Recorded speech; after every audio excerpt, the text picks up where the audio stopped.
Uh, hello. We don't have an intro, so I'll. No intro. I can sing a song. I forgot to put the intro in, so we are straight in. Cool. Hello and welcome to the stream. I am here with Mr. Web3spud. Thank you for joining the stream, Ross, or Spud, as I call you.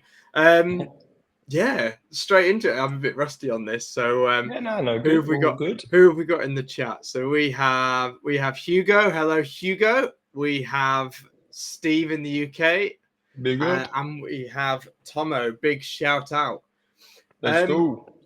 Let's jump straight in then. So, who is Web3spud? I think the first question on everyone's mind is, where did the name Spud come from?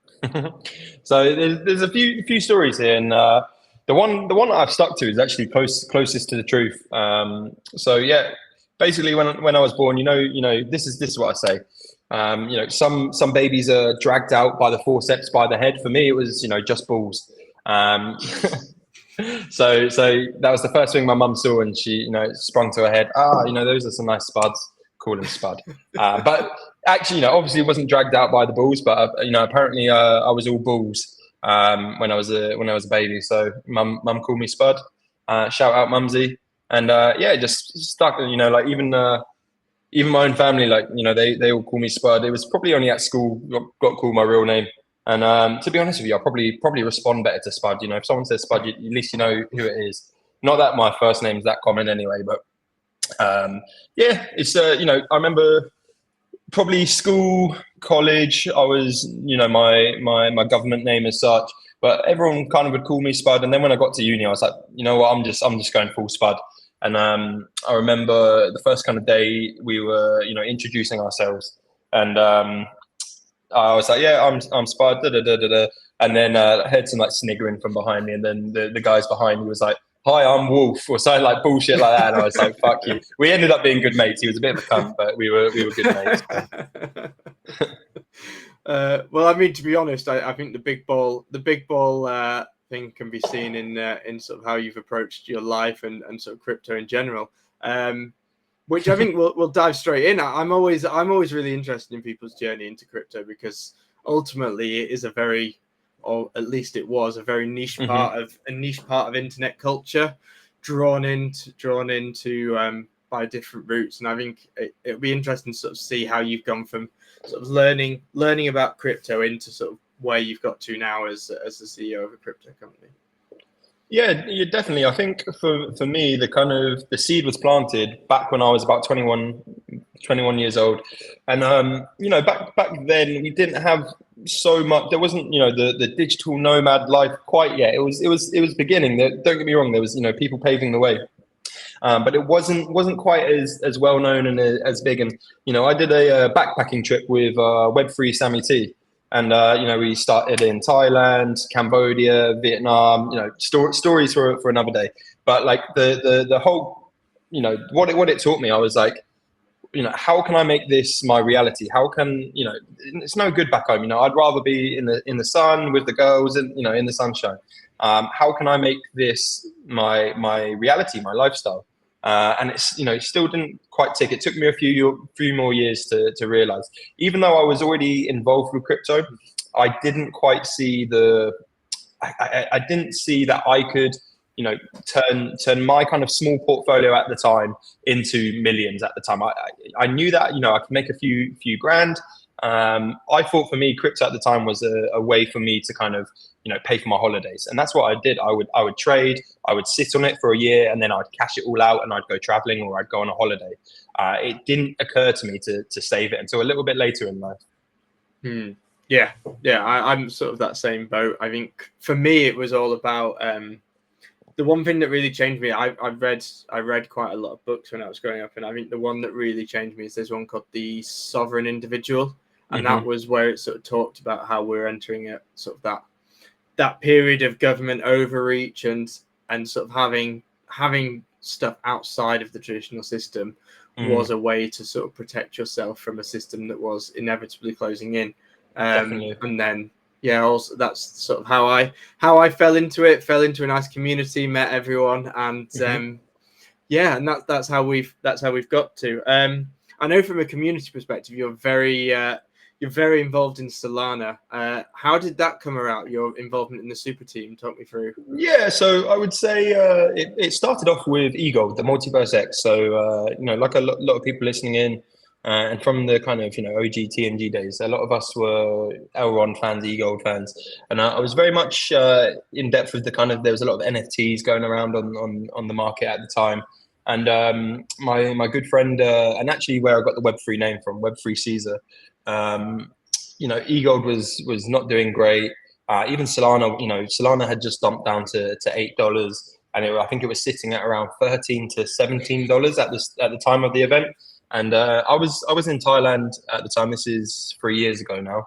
3 years ago, crazy. And so yeah, it was 3 years ago, and I got an invite from Web3 So he lives in Vietnam. He's German, or he lives in German. I think he might be Ukrainian originally, but he lives in Vietnam, and he had been to the Solana Hacker House in Ho Chi Minh. And he said, "Yo, it was crazy. Met some great lads. You got to meet this other British guy called George. There's Henry, Henry from Bonkbot, George from FOMO, Eno from ISK. All of these big names. But it was very, very early days. And so he said, "You got to come to Taiwan." So I think at the time it was like, it was probably going to cost me near $1,000 to go, and I'm going, got to go all the way to Taiwan for a crypto event. I'm not really too sure on Solana. It's just been dumped by FTX and everything. And I went to the event, and it just completely changed my whole opinion. The whole room was like, it was 80%, 90% developers. Us kind of marketers, we were the odd ones out. There was, the foundation were really helping support all these builders. Had these massive giveaways for the competitions, and it just clicked for me. I went, what other foundation right now is, because it was, all the other altcoins were struggling, but Solana was struggling more so, but yet they realized that they had to spend to pave the way. So it just clicked. And there was that trip. I also met the founder of Bonk, Nom, and the kind of Solana Monkey business team, and I just fell in and just started doing the circuit. And then, like with anything, you show your face up to these places enough. You have a couple of drinks with them, you have some good conversations, and the integrity is there, and then you've cemented yourself in the ecosystem. And this is why I say for everyone to go to events, just show up, just keep going. People will recognize who you are. If you're not a cunt, you'll be fine. So yeah, that's kind of where I got into the Solana ecosystem, all from Web3 Caesar inviting me out to Taiwan. Oh, nice. Yeah, the definitely agree with the point about conferences. I mean, if anyone ever goes to a conference with Web3spud, he seems to know everybody in the room. So he's a very good person to go to get introduced to people. But yeah, I totally agree. I think from the conference thing, it's once you show your face and you become more than just an NFT profile pic or sort of that Telegram icon, it really builds that trust, and they're in your mind if they need any services that you can provide. And that's probably, I would say, the best way if you're looking to get into crypto and have a career is put in the investment to go to these things, because it's the people you learn, your people you meet, but also the things you learn, maybe not so much from the keynote speeches, but more so from sort of the experience of how people pitch their project, how they communicate, and it's sort of how people communicate and network. I think for me is the most important learning. I think the technical side you can learn outside of the room, and you can develop your own theories, but it's that having conversations and bouncing ideas off that I think that's the really sort of key bit in terms of getting into the crypto space. And at the core of it, with cryptocurrency, we do have the right to stay anonymous, and there is a part of you that when you start going to events, start taking pictures, you lose that. And that is something that many people will have to decide. Do they want to be front facing? And what I say to that is, if you're successful, you have money, then you can stay anonymous, because you can hide behind a profile pic, and then you'll see what they do, that they post their cars or they post screenshots of their gains and wins, and that's how the kind of anonymous accounts gain that clout. It's very hard to gain clout unless you are, you keep winning and you keep winning. So, if you're on more of a steady trajectory in the industry, it's better to, reveal your face, go to the events. And even if you go to events, it doesn't mean that you have to put your picture as your profile pic in Twitter. Although it is annoying when you go to an event and then you get followed by some random profile pic and you go, who the hell is this? And actually it was someone that you're having a 2-hour conversation with. Yeah, 100%. Yeah, and typically at events, what you'll do is you'll have people that will take selfies with you and then send it to your Telegram. So it's always a very strange day when you wake up the next day after a party with a bit of a hangover and you've got 20 Telegram messages of selfies of you with people in that realm. But yeah, I totally agree. I think I say that as if I'm not a wizard at the moment. It's too hot. It's too hot to put a wizard outfit on in this heat. But I think for me, it's that authenticity. I think obviously I am wizard. I dress as a wizard sometimes. I'm not dressed as a wizard now. But for me, it's you can have that online profile. I'm a bit more reserved in terms of I don't like sort of putting figures online and putting targets on. But I'm very open about sort of what I'm buying, what I'm trading. And I think ultimately, I just hope that people sort of take that as an authentic element and learn from what I've done and sort of my journey. Because my journey is sort of at the sort of other end of yours. I'm in the bit where I'm just about to escape the matrix. Which you're choosing exciting. Which pill to take right now. Yeah, well, I've already made the jump. Just have to hope the parachute works at this point. But yeah, and that was always something I think certainly in sort of my experience in coming into CSE is sort of learning from you and taking that inspiration of how you've managed to sort of escape that matrix and build your network and build a life for yourself outside of sort of the traditional corporate 9 to 5. So for like a bit of story of, I've been full-time crypto coming up 4 years next month, actually. And, a big inspiration for me was obviously that Martini guy.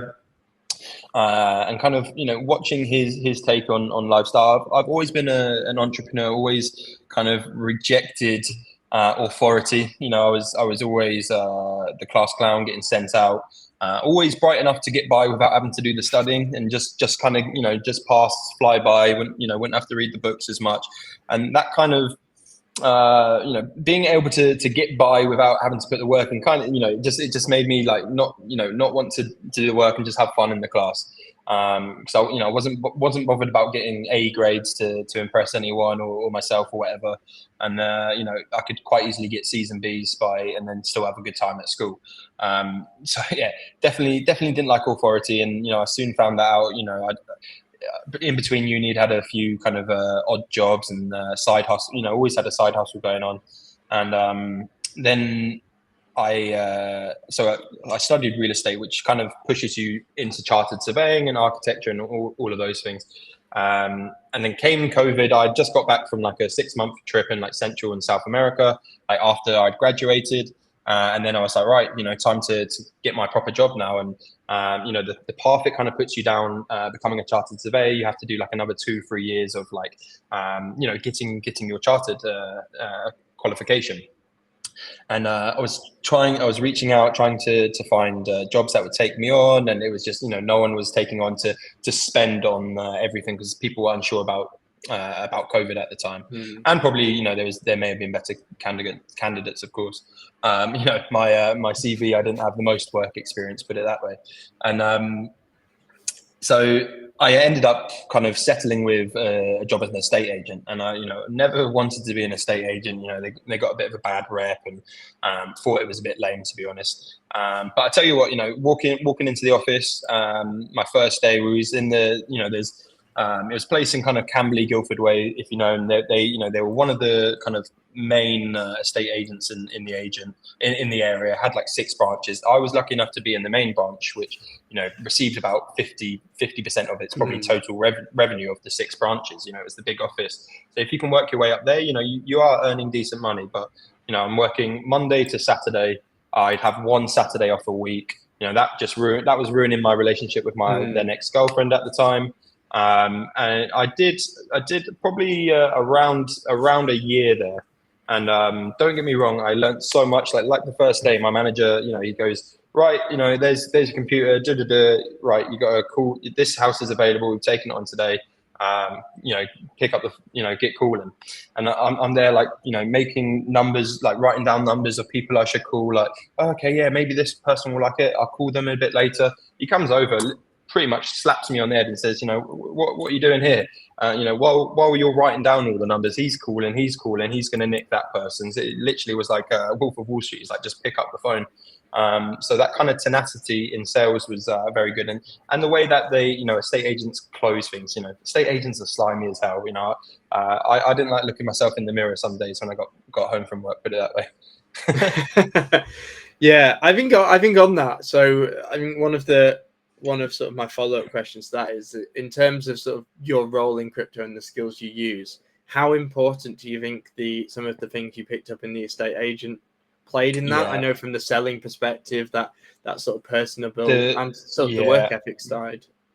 Yeah, the work ethic side for sure, but the negotiation side and just how you handle yourself in those kind of high intensity situations, because even if you're selling a one bedroom apartment for £200,000, that's still someone's largest purchase they're ever going to make. And we were selling anywhere between those, like I say, 200 up to the kind of 3 mil mark is about where it tops out in that area. And it's big decisions, and kind of how you handle that and process it. And I definitely picked up on how I thought other agents were doing it wrong as well. And when I got into valuations, I soon got into valuations and kind of became a client manager of the local office because of my degree. So then I was doing the valuation. So for me, the valuations was the more fun side of things, because you've got to convince someone to come on with you rather than 6 other agents. Whereas when you sell a house, to be honest with you, mate, most of the time, if they want the house, they fucking buy it. Yeah. But the actually bringing the people onto your agency, that was the fun bit, and that's where you've got to use your negotiation skills and make them like you. But then also, some cases you don't want to be too likable because they want a professional approach. So you've got to read the room, you've got to do it. You've got to do it, a certain way for certain people. So those skills are definitely very, very transferable. And just yet, like I say, that tenacity, and I know you've helped out with some outreach in the past as well. And it is a numbers game, it's quantity over quality most of the time. Yeah. I agree. I think it sends you in good stead. I don't come from a sales background. I sort of come from the other side of corporate, where everyone dresses in suits and pretends to talk about stuff that half of them know nothing about, and bullshitting their way through. Should we do a stream trade? I will. Yeah, let's do it. I will admit, it fell into a zone of interest, so I did jump the gun slightly. Hey, nice. So I have. So 117,690. So I have had a little long on Solana. Do we think I am right? Do I add to this long? What should we do, Spud? Right, we're at 164. To be fair though, there is a lot of resistance at 165. So do we push above that, or do we go up and touch 165 again? I think you might be better just if you're long now, kind of setting the take profit at 165, and then or I would just keep watching it, and once we get to there, make the decision. Yeah. Because we need to push past that to go further. Yeah, I've got half the margin actually. So should we long? What should we do a meme coin? Yeah, let's go for another one. What are we thinking? Bonk, Pengu. Can we have a look at Whiff actually? Whiff. I saw it a little bit further down. Yeah, there we go. Okay, nothing That's crazy. Actually, it's had that little pump off there. That's it actually might fill up that gap again. Yeah. Yeah. Should we have a little long on Whiff? Yeah. There's some big influences still behind Whiff, so I personally think it's a bit old news, but Hugo saying to add to the position and put a stop loss, and we got Steve saying Hampshire in the house, big up the Shire, the best Shire in the UK. Don't listen to what the Yorkshire boys tell you. So that's long bonk. There we are, and add to the sold position. Did Hugo say? Yeah, and put a stop loss.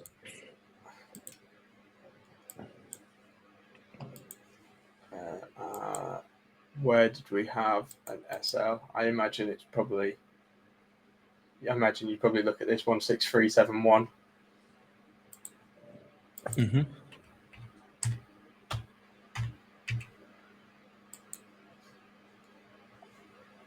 Quite tight, and with, we'll just say 10%. I can't bother looking at the chart. Right. There we are. We'll see how those play out. Have you used Hyperliquid yet, Spud? No, Still... yeah, I'm still a virgin with Hyperliquid. For me, I feel, I like what Hyperliquid stands for. I like decentralized exchanges. But for the trading I do, I can get it all done on Blowfin, and I don't have any security issues or anything like that. If I was to be chucking around serious amounts, I think I would head to Hyperliquid. Yeah, I must admit, I was quite drawn to it.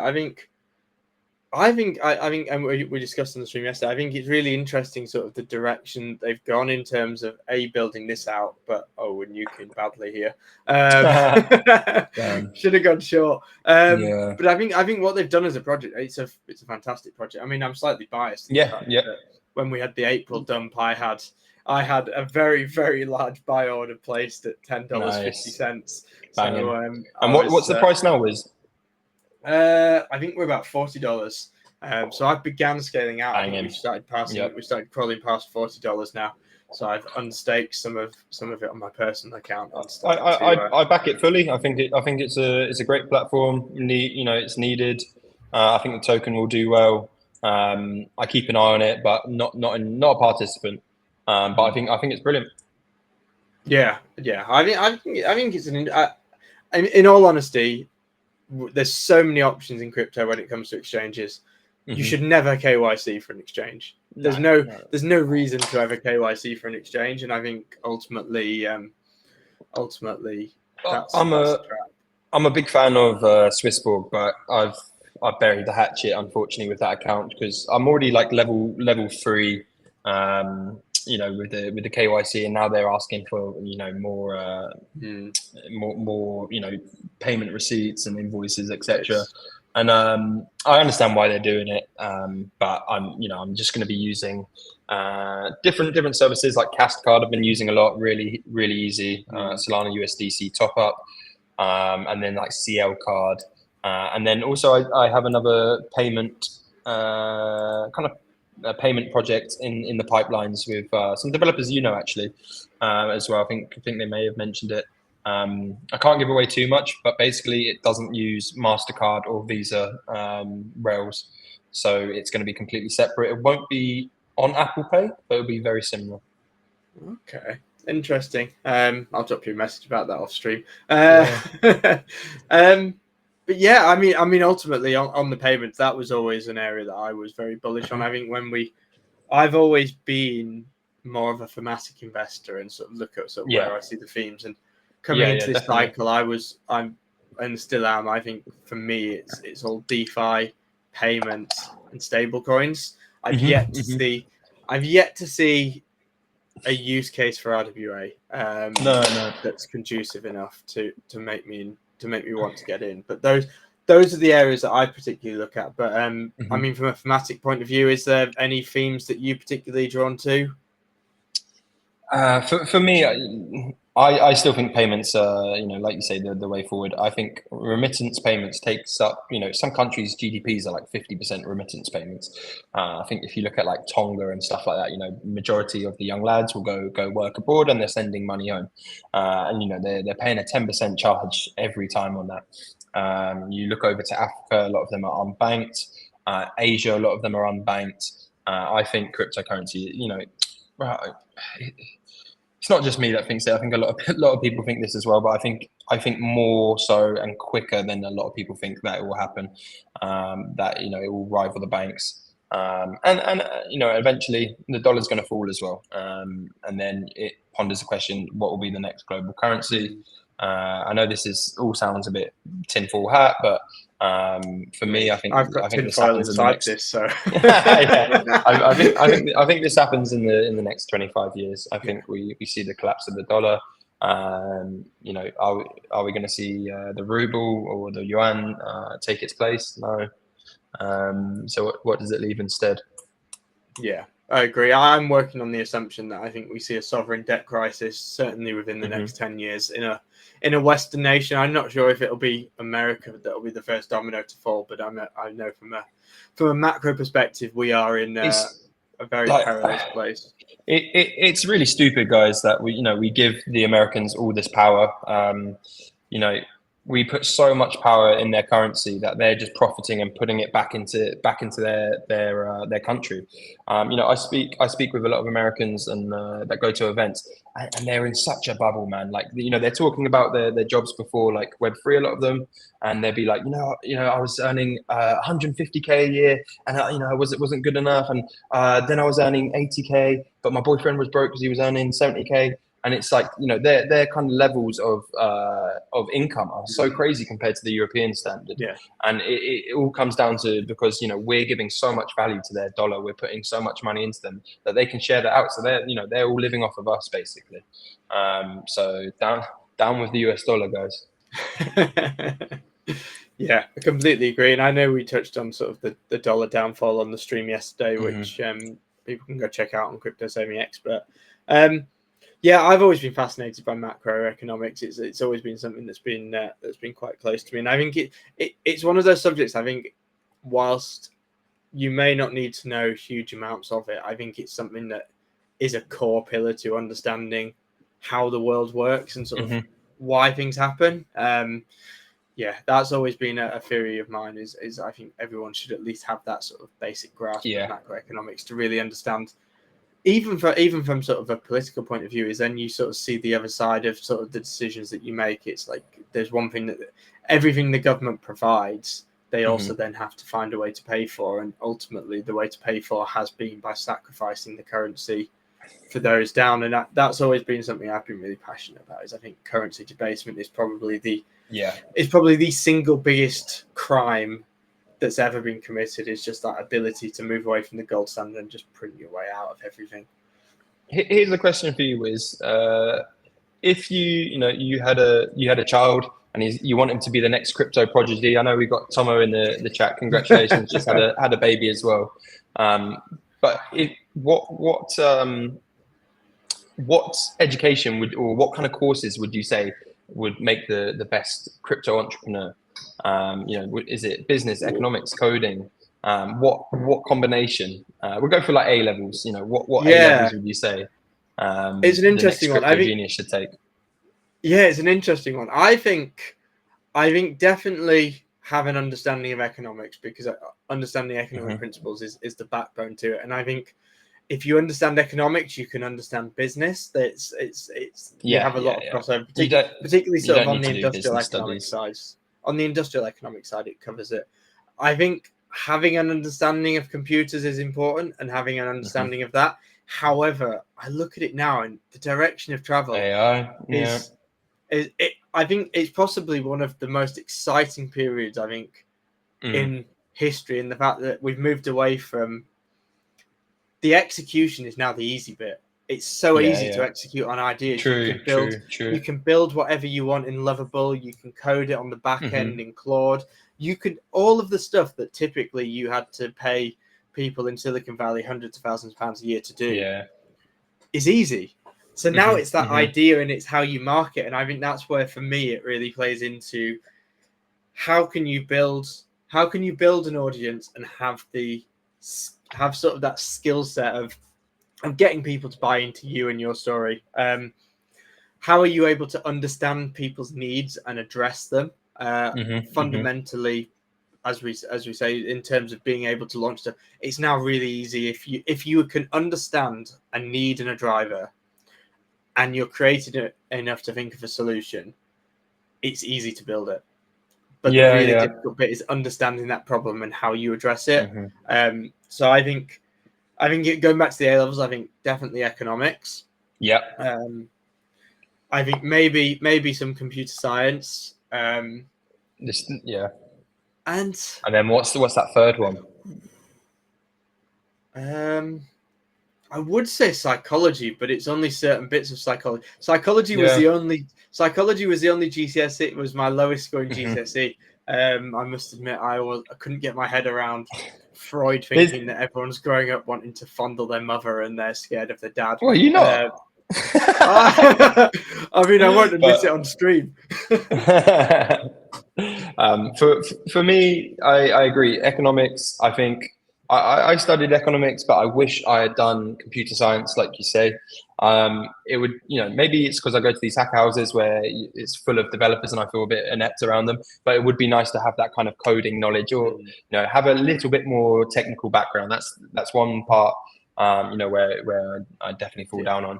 And then that third one, you could either say something like maths, maybe.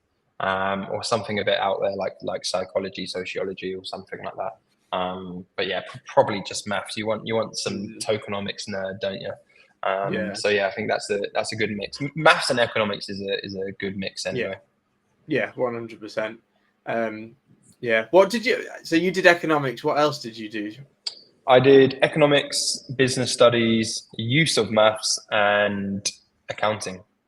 Okay, interesting, Mr. Numbers. I did. I did economics. I did chemistry. That was an interesting one. Yeah, Walter White, yo. Yeah, I mean, it was the step up from GCSE chemistry to A-level chemistry was an interesting one to say the least. And then what else did I do? I did business and I did something else and I've forgotten. It's obviously not relevant because I can't remember it. It's obviously not particularly relevant, but I dropped maths in like the first term. I was like, screw this, because you only do 3 in the second year anyway. So I was like, nope. For me like the important bits of mathematics I covered in economics, so it was sort of never sort of needed that. But I think creativity is what I'd focus on. And I think if I had a child and I wanted to make them a crypto prodigy, I think there's that I wouldn't send them down the traditional education route anyway. I think, and I was chatting to someone about this in the office the other day, is I wouldn't even do university. I wouldn't advise anyone to go to university now, because I think ultimately with LLMs, you can teach yourself whatever the fuck you want. I've got a prompt that's teaching me quantitative finance. I do a little bit of that every day, and I think ultimately would 18-year-old Johnny do that though? Because I don't. 18-year-old Spud, would he have sat down and studied himself? Probably not. No, it's that forced. But it's. For me, it was another 3 years to dot around and kind of figure out what I did want. I was in Bristol as well, so there was a lot of dotting around. But no, it was good. I enjoyed university. Couldn't tell you what I did on my course now. It's all gone. It's that networking element, I think, isn't it? That's the really important bit. And I think ultimately, I just try and I think curiosity is probably the skill that I'd want them to have. That's sort of curiosity and tenacity, whatever they wanted to. Because ultimately, I think whatever you study doesn't really matter in terms of sort of your unless you're going down a really specialist route. I think it's more sort of that those softer skills that you learn is how to negotiate, how to sell, how to really sort of have that empathetic connection with people. And I think ultimately you can't really teach that in a book. That's taught by going out of your comfort zone. This is why this industry is so flexible as well, because you go for a job, unless it's some corporation like Coinbase or something, they're not going to ask you for your degrees or anything like that. They're going to ask you for your experience, and you can get experience in this industry just by lending a hand, putting yourself forward. So it's so the barrier to entry is so low. Literally anyone can do it. I think where most people fall is they're not confident in their own ability. They're not willing to take on that risk. You have to kind of sell yourself high, and if when you accept that, even if it's a volunteering role or that first job in the industry, if you're not feeling like, oh fuck, I don't know if I can do this, oh shit, I've signed myself up, I've sold myself too high, I've signed something up for that I won't be able to cope with. If you're not feeling that, you're probably in the wrong place. You need to be feeling challenged and be out of your depth, and that's where you swim. Yeah, 100% agree. 100% agree. And I think a shining light is we talk about sort of A levels, but I mean, if you've got 2 A levels, you're already smarter than 50% of crypto anyway. If you go to any of these conferences and you meet some of the people there, you'll realize there are some smart people and there are some not so smart people in the industry. But ultimately, it comes down to that drive and that determination. I think it's really difficult in terms of sort of getting a career in crypto. It's with it not having sort of that traditional mold, it can be quite difficult. And I think naturally it leans more towards that technical side, but it makes those softer skills even more valuable for those coming in from a non-technical perspective. What annoys me as well is that people expect the Web3 world to be like the Web2 world, contract, and you get paid exactly on time at this hour. I've had people before, like it's payments are a day late, and they're going, where's my pay? This is not on. It's like, you're new here, mate. Yeah, they're too used to it. They're too used to a HR paycheck coming in every. I said that I'll be too used to a HR paycheck coming in. But, don't get me wrong, a HR paycheck is nice, but there's a bit of give and take in this industry. It's that rewarding element. I think it's sort of you work extra hard to get it, but once you get it, it's far more rewarding. And I think what have we got here? So we have Hugo. Don't forget, a trading course on Block Pro is the most underrated skill. I must admit, I think he's probably got a point there. I say that as if there's not an army of people who learn to trade by Block Pro. So an interesting introduction. I guess then following on from that is how, if you were looking back on your crypto journey so far, I think firstly, what advice would you give to the spud of 2020, 2021 in terms of journey, in terms of looking back, and what advice would you give on how to sort of make that journey a bit easier, apart from sort of saying buying Solana at $8? Yeah, no, of course. I think for me, I was very fortunate that I did actually, land in with the kind of right squad quite soon. So, I quit my job in August 21. And then I think I was full-time by September. I had to do a month's notice, and then I was full-time by September. And I went out nomading in Portugal and Spain, and I was self-trader, so just relying on myself. Didn't have any business ideas. I think I was perhaps doing some like NFT projects, or even coming up with one of my own at the time. I was doing a few things like this, and what I would say to people is try join a business, or join a group, or join a network as soon as possible, because you're going to bounce off each other, and you're going to learn so much quicker if you're part of an organization, or part of a group or network, kind of building a business. At least I think a lot of people in crypto, they plan to, when my bags moon, I'll quit my job and I'll be full-time crypto. But what they actually mean by that is they'll just be living off their bags and doing the odd trade there. And what happens there is you lack the discipline. I was very fortunate, in the first, I think I met TMG in like December of that year. And then we didn't actually put CSE together till about February, so a few months later. So I had 6 months of just being a self-trader as such, and I was fortunate. I've never had as much discipline, as motivation as I did there, because it was sink or swim when you're by yourself. But at the same time, I know that motivation and discipline wouldn't have lasted if I just continued as a sole trader, because you're having to wake up. My routine, then was I'd wake up early. On one screen, I just have constant streams just going all day, crypto streams in the background. Don't listen to anything else. Don't watch anything else. And then I'd be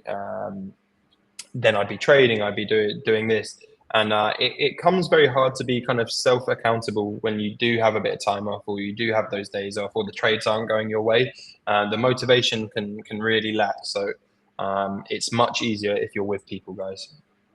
Yeah, 100%. I think that certainly sort of coming into crypto and having that community element is really important. I think on that, in terms of sort of having that network of people, I know sort of I was brought into the crypto fold by a friend that I grew up with, and you were sort of in a similar boat, weren't you? You had some friends that you grew up with who ended up being very successful in the industry and sort of learning from them.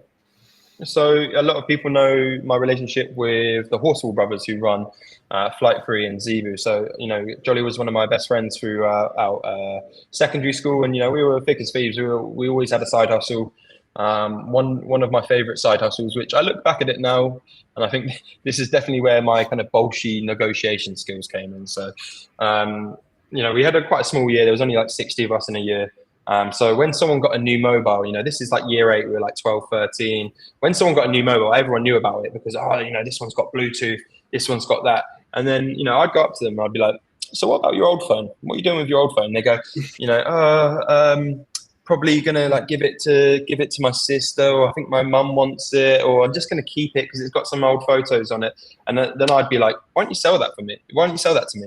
How much do you want for it? And then, me and Jolly, maybe you don't want me saying this, but me and Jolly would then go on eBay or Mazuma, and we'd figure out how much we could sell it on for. And then we'd make a shit offer of like, almost nothing. And then a lot of the time they'd be like, no. And then the next day I'd come in, what about that phone? I was very bolshy. And I think looking back on it, a lot of the time they probably sold it to me just to get me the fuck off. But we were buying and selling phones from a young age. And then one thing that kicked it off for me and Jolly was when we were in year 10. We were doing business studies together, and there was a investment challenge called International Finance Student or something like that. I can't quite remember the name of it, but basically they gave you 100k fake trading capital, and you had to trade stocks and indices, or it was like the S&P 500 and the English one, something similar like that. And there was thousands of teams, and it was you had to be from 16 to it was from year 10 to college, like sixth form.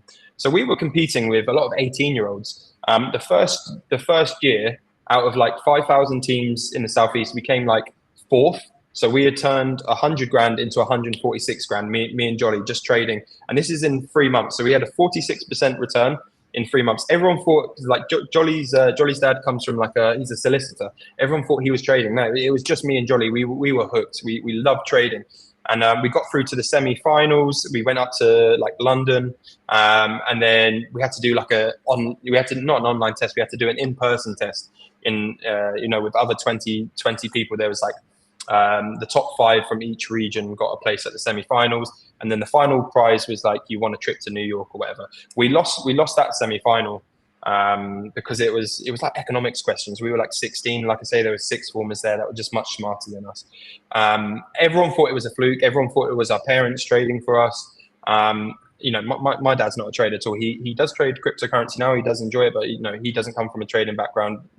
Wasn't given any advice there. The next year came round, and we got through to the semi-finals again. So we this is out of thousands and thousands of teams. I think that year we didn't do. It wasn't as good as the 46%. I think we turned it into 26, 29k profit though. So we did the exact same, proved it again. And for I speak on Jolly's behalf here, but I know that definitely we were right. We like trading. This is something cool. This is what we want to be about. And then Jolly also went to Bristol Uni. And he's a really clever guy, really intelligent. He was studying maths at UOB, University of Bristol. And I remember one day he came round and he told me, he was he showed me his phone and it had 80 grand on it. And he said, me and my brother, we took out a 10k loan, put it in Ethereum, and it had gone to 80k within a couple of weeks. And I was like, right, this is cool.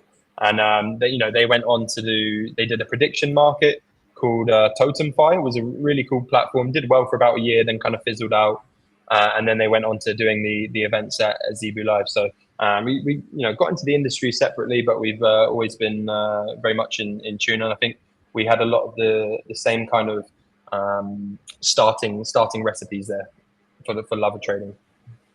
Yeah. Shout out Jolly and Harry. I mean, Harry is for those who haven't met Harry. Harry Harry is he's a guy that makes everyone bullish. He's a very bullish guy. He has a very sort of infectious energy about him, which I guess it sort of shows in terms of sort of how wildly successful they've both been in Flight 3. He's smashing it, and he's been sober now. Not that he was drinking a lot, but you go to events, you end up drinking a lot, and he's been sober for like 4 months now, and he's still got that energy. So it's just his pure passion and love for crypto. Yeah, it's infectious. Yeah, I think from an interesting story, then I guess sort of as we sort of get to the end of the stream and we look to sort of wrap up, I think, where do you see the future of crypto? I know we spoke about sort of the near-term price predictions from yesterday on, but I mean, from a sort of industry point of view, where do you see it going and how do you see it evolving? Hopefully replacing the banking system, but there's some very high up people that don't want that to happen for very good reasons. We see countries that do withstand from central banks, and funnily enough, they're always the ones getting bombed and having a lot of issues. So you can't bomb Bitcoin is my only answer there, but I would like it. I would like to see take some market share from the traditional finance world, and I think it will continue. And then eventually, I say 25 years, but it's more likely going to be probably 45 years. We see a complete switch, or maybe something else comes out by then. But at least we'll be in the field and we'll be the first to act. Yeah, agree. I think it'll be really at the core DeFi. Yeah, exactly. I think ultimately, I said before, I think everything will be built on Ethereum, whether that be on the chain itself or on an L2. But yeah, I'm quite bullish. What I worry about next is government intervention, where wallets, you have to KYC for wallets, and if you get caught, going through the airport and they see that you've got wallets, you've got to declare them. And this is something where I think we may be going in the next 5-10 years that are going to kind of put some speed bumps within crypto. I'm worried about how much the governments will want to intervene and basically govern it all. At the moment, you can walk through with $1 billion in a ledger in your pocket through the airport. In the future, if they find crypto-related things, may they take you into questioning? May they, seize your phone, your laptop, make it difficult for you to do that? That's one thing that concerns me with cryptocurrency. How far will the government go to track what we're doing?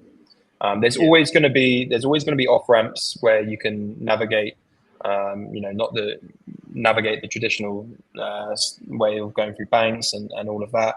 But I think it's going to become more difficult. But this is where it comes into, if you're geographically free, it makes it a lot easier.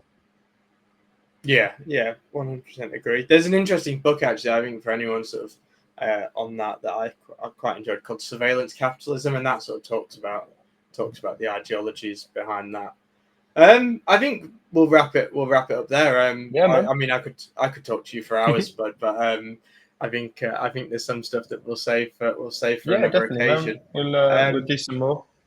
Yeah, we'll check in on the stream trade. I say check in. I've had my arm. Yeah, let's have a look. We kissed the stop loss. It's bounced back up a little bit on Bitcoin. Yeah, we are. Guys, make sure to give Wiz's channel a like and a follow as well.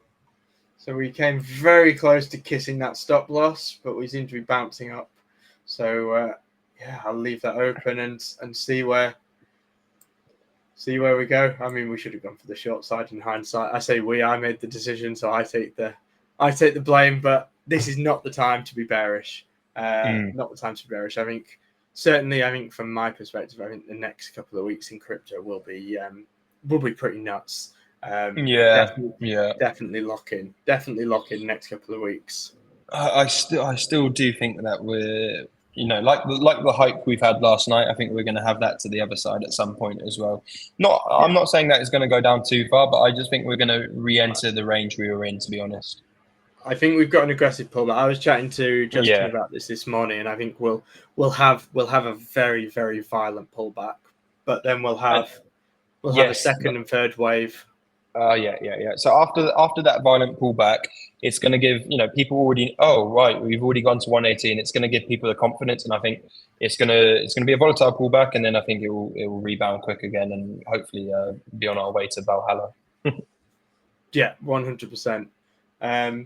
Yeah, I thank you for that. I mean, you can see on the tabs. Definitely check out Crypto Saving Expert, and definitely make sure you exercise good risk management when trading and set stop losses, as Hugo kindly reminded me to. And yeah, above all, have a good one. I'll be on Stonksy later with Save with Crypto, where I might drop some. Might drop some alpha. Hopefully better than the Sol Long that I took. But yeah. And I'll be on with Nomu at 3:30 as well. So that's the Swiss Bulb's next big meme for you guys. So full day of streaming for everyone. So yeah, have a good one. Have a good one. Thank you, Spuds, and see you all later. Let's fucking go.